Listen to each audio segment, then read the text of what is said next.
Nebi Ekrem aleyhissalatu vesselam bize derse öğretiptir. Sizin biriniz asgırsanız, hatşa edip asgırsanız, felyahmed rabbehu, elhamdülillah diyesin deyiptir. Elini ağzına yüzüne tutsun, başardığından sesini kaldırmasın ve elhamdülillah diyesin deyiptir. Yine geleyliğin Hazreti Adam atamıza canin işine. Allah Azze ve Celal'ın emri eradası, hikmetli, avadan kudretli eradası düşüptür ki Hazreti Adam'a inni can inmeli. Hazreti Adam'ın mübarek kellesinden can inip başlaptır. Her yerinden can inenne can ruh, can ruh, can başka ruh başka. İnşallah işte vakt bolsa yokda inni kefte açıkların. Can emme Hazreti Adam'a ruh iniptir. Ruh asmandan bir teberrik bir kudretli zat. Perişte başka bir zat, ruh başka bir zat. Ve nefaktu fihi min ruhi. Allah Azze ve Celal aydiye öz ruhumdan ruh deyip bir kudretli zat yarattım, şondan verdim deyiptir. Ruhdan verdim, Hazreti Adam'ın kellesinden ruh iniptir. Emme Hazreti Adam'a ruh gelişi bilen canlı iniptir. Her yerine ruh varsa canlı barıp oşa tağlardan et, kan, damarlar da döre uğraptır. Hazreti Adam ta mübarek biline yetiptir. Can ruh. Hazır ayağına can inmendir. Ahım can iniptir, tevrevni ve özünün gövresini gözzaptır. Hayran kalıptır. Özünün bir avadan gövresini. فذهب لينهض فلم يقدر خلق الإنسان من أجل. Hazır ayağına can inmekle dirre oturacak boluptur. Ama hazır görse ayakta can yok. İnsanın tebigatında havlukmaşlık var diyer. Hazreti atamız Adam şu vakt başlaptır havlukmaşlığı.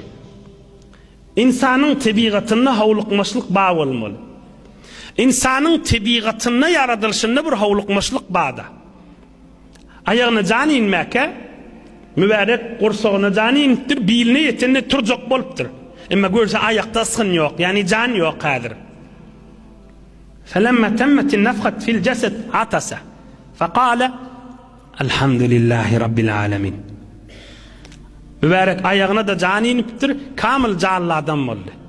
Haçşa atırıptır ve atamız Hazreti Adam can inenle dislakı ağzına gelen kelime elhamdülillah oldudur.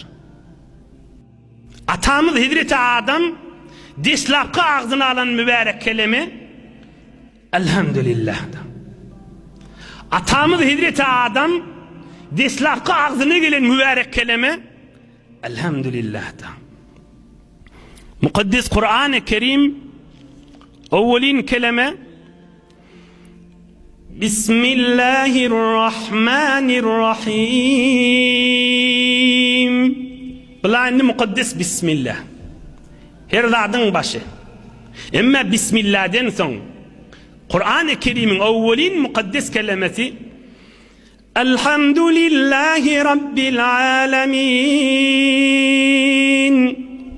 Evvelin kelime Kur'an-ı Kerim'de de Bismillah'den son Elhamdülillah'da. Allah'a hamd olsun. Atamız Hazreti Adam evvelin ağzına alan kelimesi Elhamdülillahi Rabbil alemin. Evvelin ağzına alan mübarek kelimesi Elhamdülillah'da.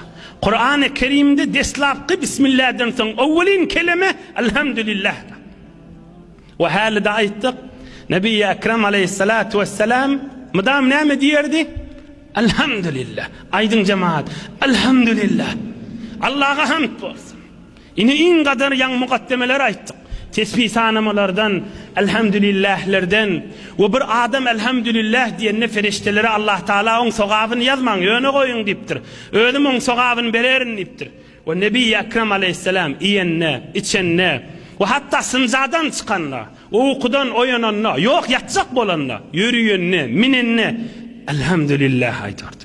Atamız Hazreti Adam'ın dislakı aydan mübarek kelimesi de.